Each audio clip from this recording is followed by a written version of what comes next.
आरा, बक्सर, पटना साहिब और सासाराम लोकसभा सीट पर 1 जून को चुनाव होना है।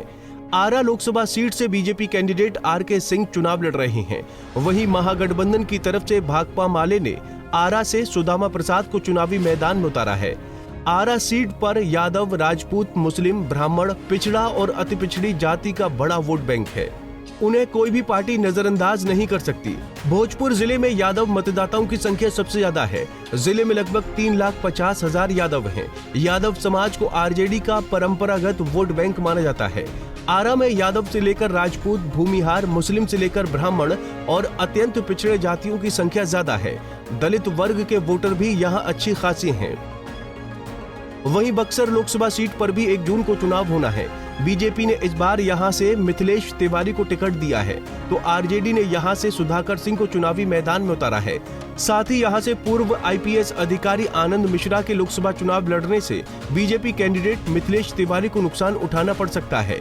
वैसे बक्सर लोकसभा सीट पर यादव और ब्राह्मणों की बहुलता है।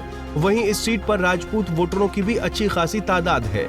अनुसूचित जाति और अति पिछड़े वोटरों की भी यहाँ अहम भूमिका है। बक्सर संसदीय क्षेत्र में ब्राह्मण 3,75,000 हैं, तो यादव मतदाता 3,40,000 हैं। वहीं राजपूत जाति के वोटर भी करीब 2,90,000 के करीब मतदाता हैं। भूमिहार जाति की भी अच्छी खासी आबादी है। आरा में भूमिहार मतदाता 2,20,000 के करीब हैं।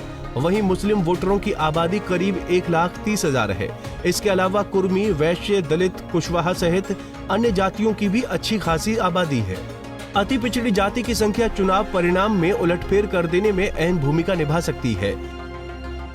वहीं 1 जून को पटना साहिब सीट पर भी लोकसभा चुनाव होना है। बीजेपी ने यहां से एक बार फिर से रविशंकर प्रसाद पर ही भरोसा जताया है। पटना साहिब सीट से इस बार कांग्रेस ने अंशुल अभिजीत को चुनावी मैदान में उतारा है। अंशुल अभिजीत कांग्रेस की वरिष्ठ नेता मीरा कुमार के बेटे हैं। पटना साहिब को कायस्थों का गढ़ माना जाता है। पटना साहिब लोकसभा क्षेत्र में कायस्थ वोटर्स की संख्या सबसे ज्यादा है।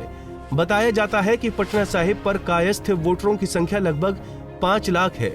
इसके बाद यादव और राजपूत वोटर्स की संख्या है। हालांकि इस सीट पर अनुसूचित जाति के वोटर्स भी चुनाव में निर्णायक भूमिका निभाते हैं, क्योंकि पटना साहिब की आबादी लगभग 6% है। वहीं सासाराम लोकसभा सीट पर 1 जून को चुनाव होना है।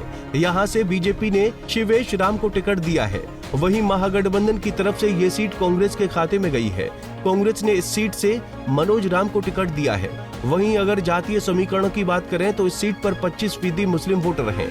सासाराम लोकसभा सीट पर 22% सरवण वोटर्स हैं। इसके अलावा कुशवाहा 15% और दलित 20% हैं। सासाराम लोकसभा क्षेत्र के तहत 6 विधानसभा सीटें आती हैं। इनमें जौनपुर, चेनारी, मोहनिया, भभुआ, सासाराम और करगहर है।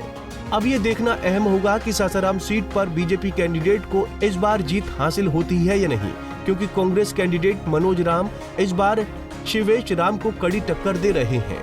Bureau report, Punjab Kesari TV.